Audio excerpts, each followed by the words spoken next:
大家好，欢迎来到我们的深度分析。今天我们要一起深入探讨一个可以说是我们这个时代最紧迫也最深刻的话题，那就是在人工智能的浪潮正以前所未有的速度席卷全球的今天，我们究竟需要什么样的哲学来作为自己的指南针呢？您看，这可绝不仅仅是一个关于技术的问题。不，它是一个关乎我们如何理解自己，如何去定义价值，以及我们未来要如何共同生活的根本性问题。就在过去短短几年里，我们每一个人都亲眼见证了人工智能从一个好像很遥远的科幻概念，一下子就变成了我们日常生活中一个无处不在的现实。它不再是实验室里那些复杂的代码，也不再是科幻电影里的某种想象了。它现在可以是那个能为我们写诗、为我们绘画的创意伙伴，可以是那个能跟我们对答如流，甚至进行情感交流的对话者，甚至它开始拥有可以行动和感知的身体，也就是我们现在热议的所谓具身智能。这意味着机器人正在走出工厂的流水线，进入我们的家庭和公共空间。这种渗透的速度和广度，说实话，是人类历史上任何一次技术变革都无法比拟的。所以，当我们面对这样一个不仅能替代我们体力，甚至开始挑战我们智力和创造力核心领地的他者时，一系列古老而又深刻的哲学问题，就以一种全新的、更加紧迫的方式，一下子摆在了我们所有人的面前。准备好了吗？我们即将开始一场穿越历史、审视当下并展望未来的思想旅程。好了，让我们正式开始吧。那我们首先要面对的核心问题就是这个。在一个由人工智能深度塑造的世界里，我们需要怎样的哲学？这个问题之所以如此重要，甚至可以说是至关重要，是因为人工智能带来的变化，它的本质绝对不是工具层面的效率提升那样简单。比如说，让我们的工作更快一点，生活更方便一点。不，它正在从根基上深刻地挑战着我们作为人类的自我认知。您想几千年来，我们之所以把自己和这个世界上的其他存在区分开来，很大程度上就是因为我们为自己独特的理性、认知能力、创造能力、艺术感受力，甚至是情感共鸣的能力而感到骄傲。我们一直认为，我们是这个地球上唯一能够进行抽象思考，能够创造出前所未见的美，能够理解他人痛苦的物种。可现在呢？这一切，我们曾经引以为傲的一切，似乎都在被算法所模仿，甚至在某些我们曾经认为是人类专属的非常特定的领域里被超越了。这就不可避免地带来了一种深层的存在主义式的不安感。当机器能够独立思考和推理的时候，我们人类存在的独特性又体现在哪里呢？当算法能够创造出让人惊叹的艺术作品，那我们作为创造者的那种辛勤劳动的意义又是什么呢？更进一步说，当一个虚拟的 AI 伴侣能够提供比真实的人类更稳定、更完美的情感支持时，我们那些充满矛盾和不完美的真实人际关系，它的价值又该如何去衡量呢？所以您看，这个问题已经远远超出了一个技术挑战的范畴，它变成了一场对我们存在意义的根基所发出的哲学拷问。没错，我们正在经历的完完全全可以被认为一场现代的意义危机。这场危机不是某个单一的事件，它更像是空气一样弥漫在我们生活的方方面面。首先，咱们看看工作的领域。世界经济论坛这些权威机构的报告一次又一次地预测，未来将有数千万甚至上亿的岗位，特别是那些非常依赖认知能力的白领工作会被人工智能取代，或者说彻底重塑。这绝对不仅仅是一个经济问题，它更是一场深刻的身份认同危机。你想长久以来，尤其是在现代社会，我们的工作在很大程度上定义了我们是谁。它不仅仅是谋生的手段，更是我们获得社会尊重、实现自我价值感的核心纽带。那当这条纽带现在开始松动，甚至有断裂的危险时，我们又该凭什么来定义自己的存在价值呢？其次，再看看人际关系。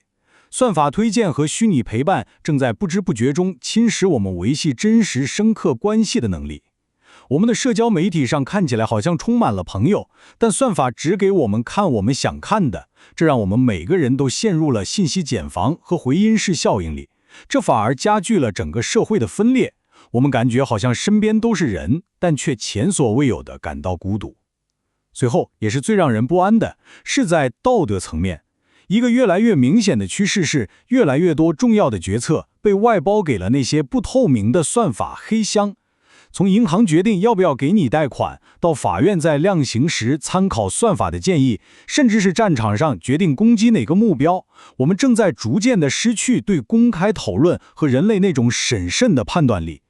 当责任的主体变得模糊，当决策的过程变得无法解释的时候，就带来了一种深刻的失重感。所有这些现象其实都指向了同一个核心，我们赖以生的价值体系，我们的身份认同和我们的关系网络，正在被技术的洪流剧烈地动摇着。面对这种前所未有的困惑，一个非常有效的方法就是回头看看，回望历史，看看我们的祖先是不是也曾经面对过类似的具有颠覆性的时刻。而我们今天所处的这场 AI 革命和19世纪的工业革命就有着惊人的相似之处，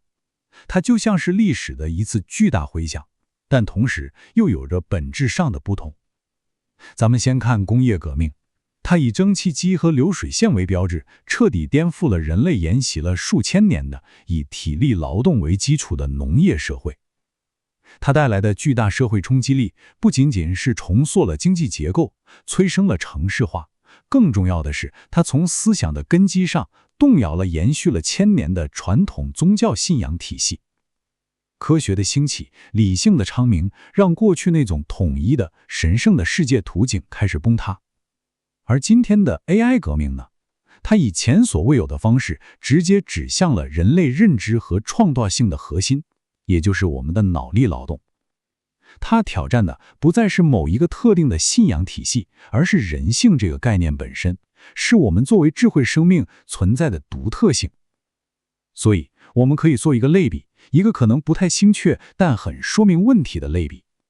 如果说工业革命挑战的是神的至高无上的地位，那么 AI 革命挑战的就是人作为万物之灵的特殊地位。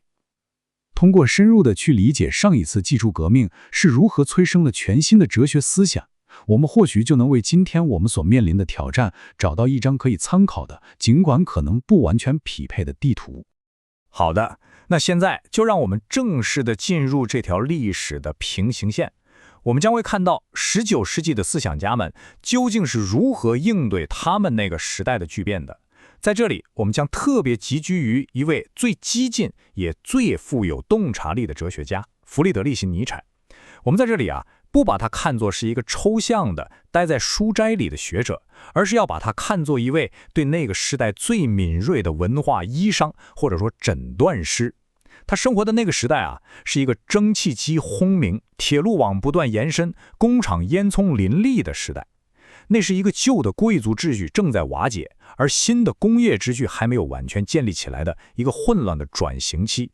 尼采就用他那手术刀一般锋利的笔，精准地剖析和捕捉到了工业文明带来的物质繁荣背后，现代人内心深处那种深刻的精神危机，并且他试图为这些在价值的废墟上迷失的现代人开出一剂虽然苦口，但或许能够救命的猛药。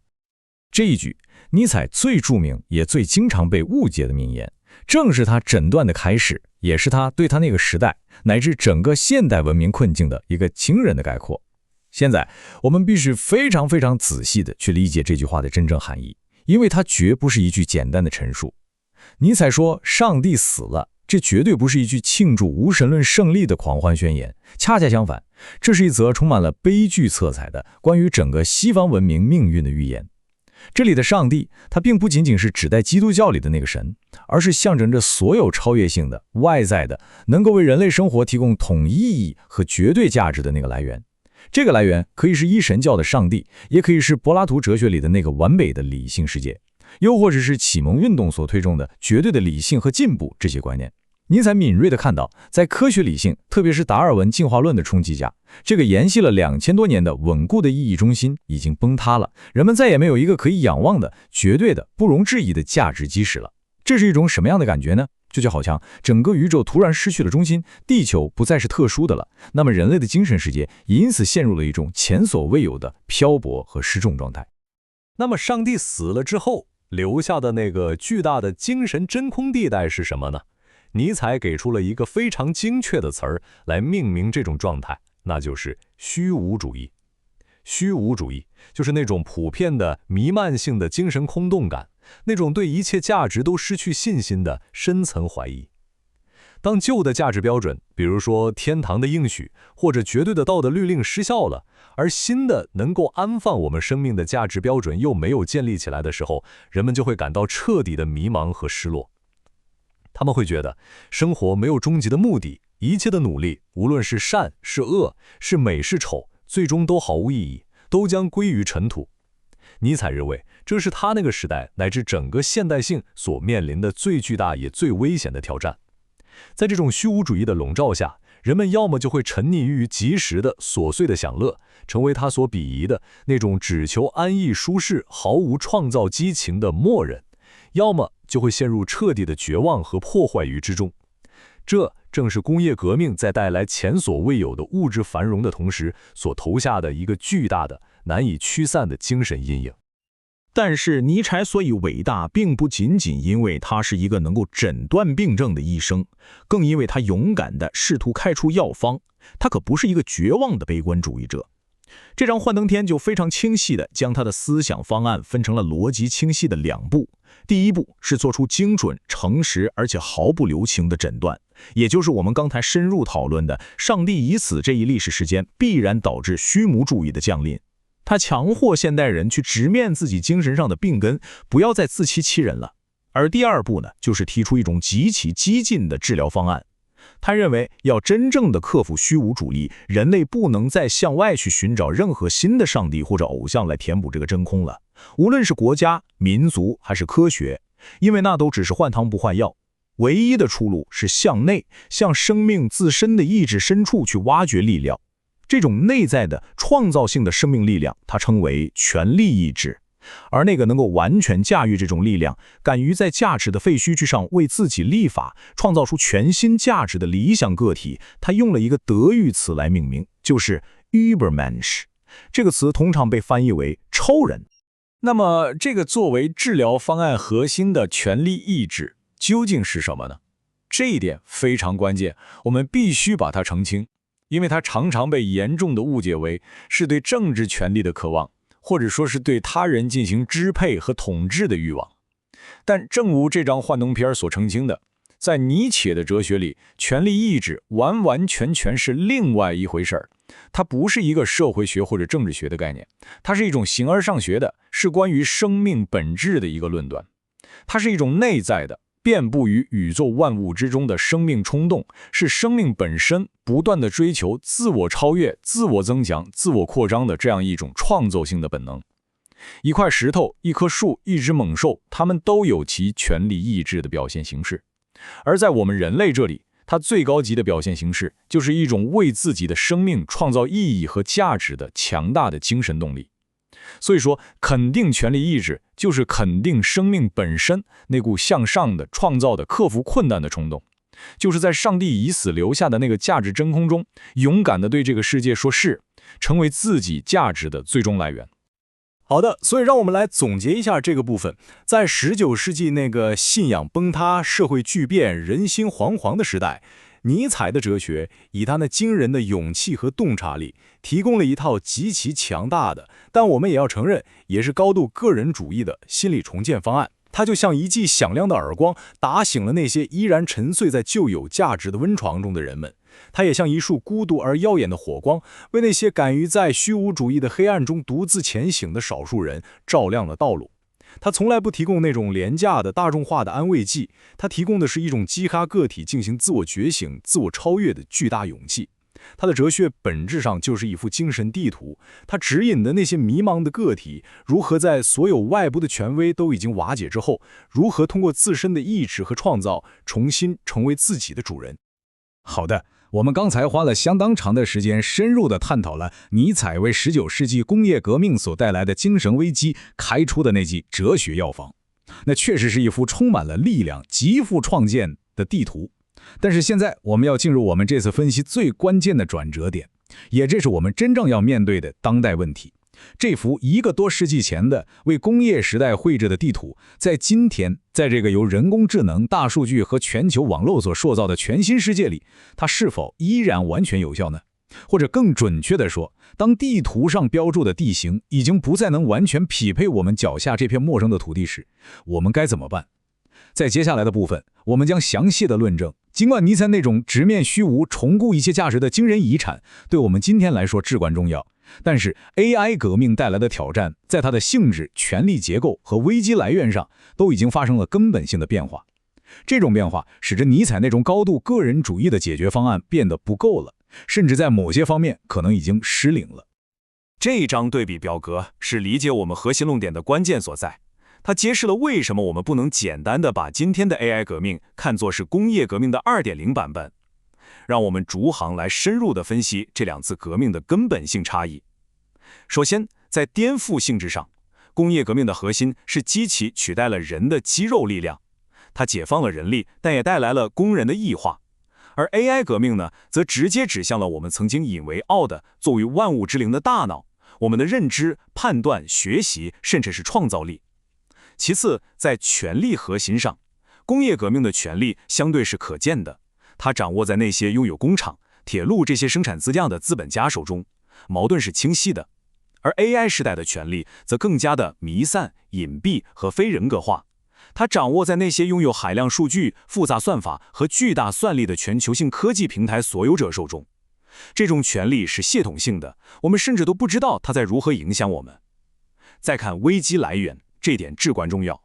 19世纪的危机是上帝已死，是那个超越性的外在的意义来源丧失了，而我们今天的危机则是人类经验本身，我们内在的主观的感受、判断和直觉正在被一种追求计算效率的逻辑系统性的贬低和取代。最后，在伦理挑战上，工业革命带来了严重的财富不均和恶劣的劳动条件，这些是社会经济层面的问题。而 AI 革命呢，则带来了全新的甚至更棘手的伦理困境，比如固化社会偏见的算法，将道德决策自动化的危险，以及个人隐私的全面侵蚀。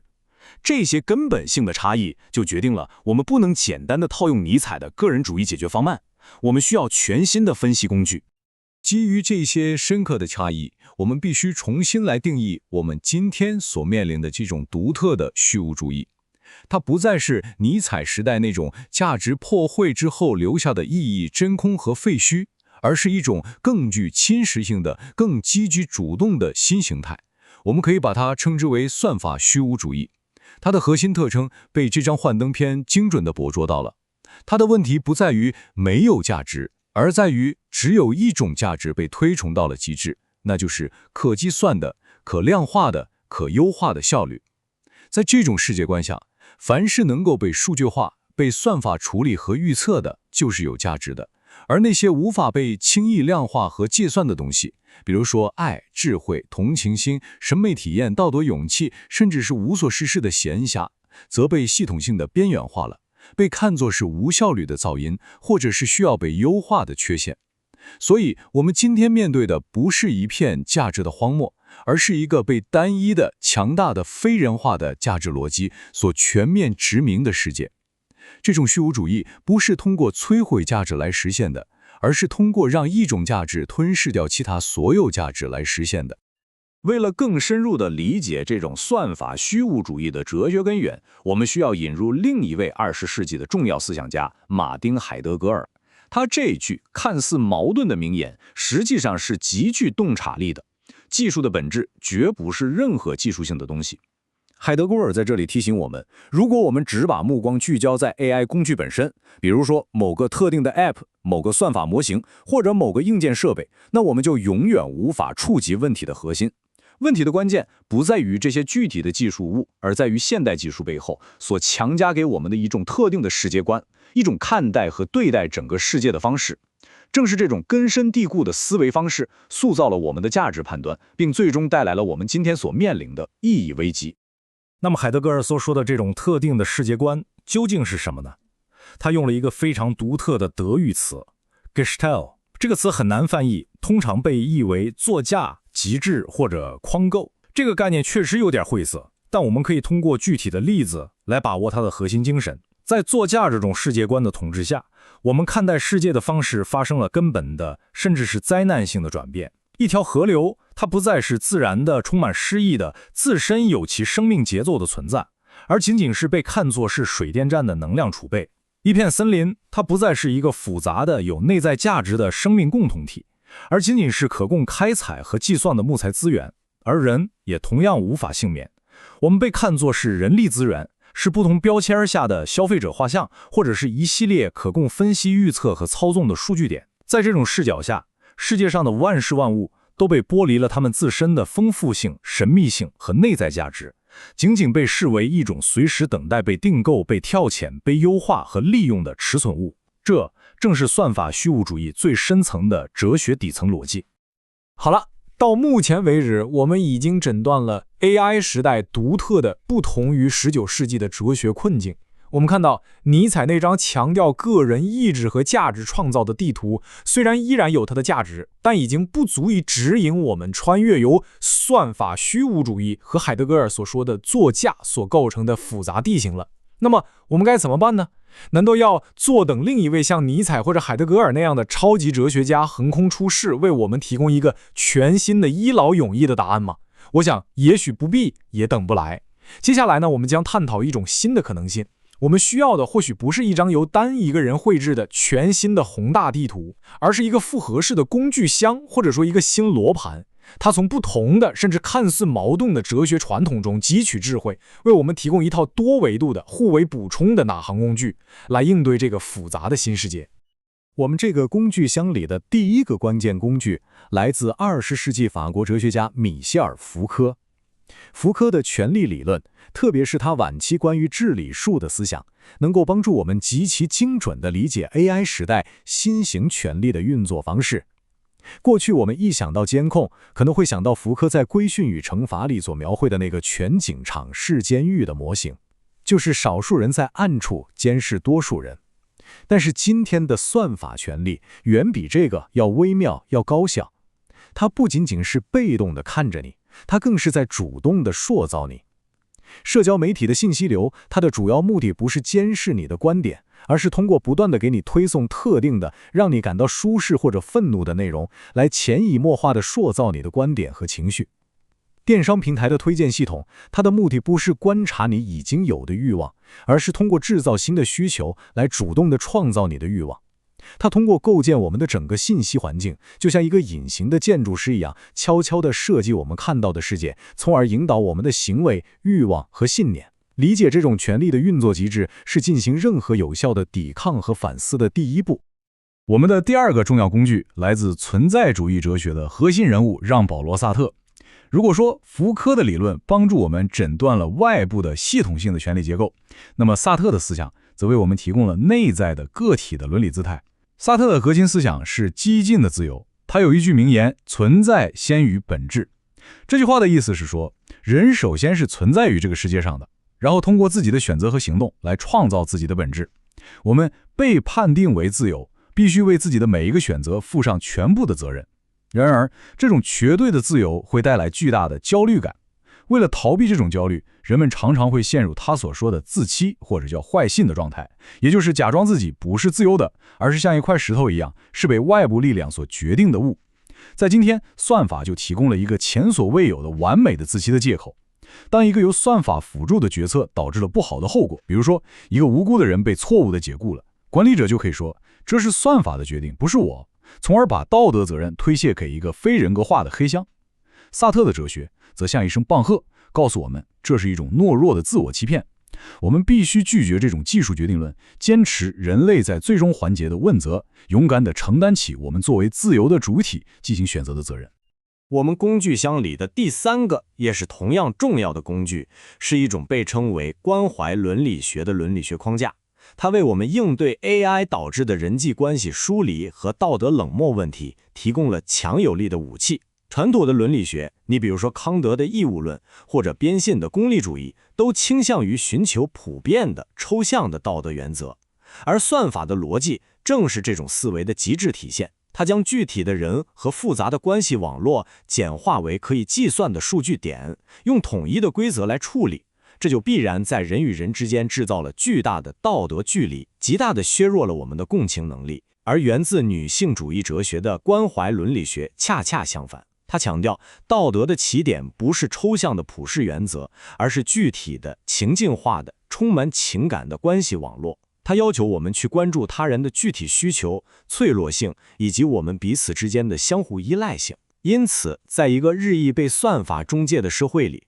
关怀伦理学提醒我们要珍视那些不完美的、充满偶然性的真实互动，强调在具体情境中进行理解，并且承担起相互关怀的责任。它是对算法逻辑那种冰冷的、非人化倾向的以及重要的温暖的解读剂。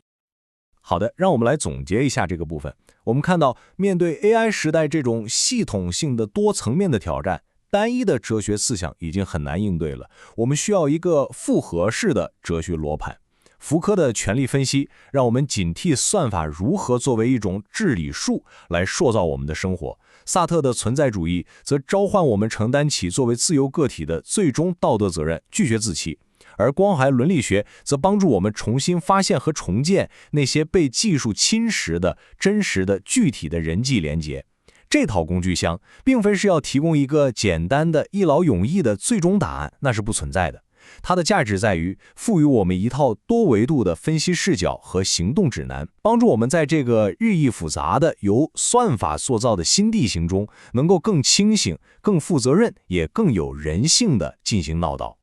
好了，在诊断了 AI 时代独特的哲学问题，并且组装了我们应对挑战的哲学工具箱之后，我们现在进入最后一个，也是最具建设性的部分。因为哲学思考，它不能仅仅停留在批判和分析，它还必须指向行动和创造。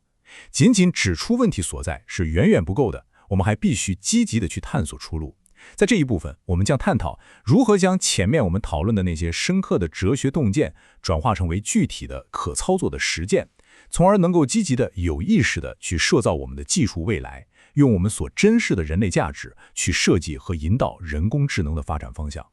令人欣慰的是，目前学术界和产业界已经提出了一些具体的、可操作的框架，试图将抽象的伦理原则真正落地到技术产品的设计和开发中。这张幻灯片就列出了其中3个主流的、影响比较大的框架。首先是以人为本的 AI。HCAI， 它的核心理念非常明确，技术必须服务于人，它设计的最终目的应该是增强和赋能人类，而不是取代或者削弱人类。其次是价值敏感设计 VSD， 它提供了一套更系统化的方法论，强调在技术开发的整个生命周期中，从最初的概念设计到最终的产品部署，都必须有意识的、系统地将隐私、公平、透明、尊重这些人类价值考量整合进去，从而避免伦理成为一个亡羊补牢的事后补丁。最后是宪法 AI， 这是一个由前沿 AI 公司提出的非常创新的技术方法。它试图通过让 AI 学习一套明确的由人类制定的原则清单，也就是一部宪法，来进行自我监督或对齐。但这立刻就暴露了一个极其深刻且棘手的根本性政治问题，也是这个方法最引人深思的地方。究竟应该由谁来制定这套指导 AI 行为宪法呢？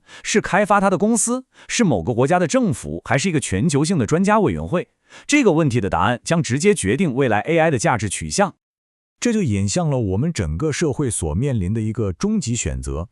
海德格尔的另一个重要区分能够非常清晰地揭示这个选择的本质。他将人的思维分为了2种基本模式。第一种是计算性思维，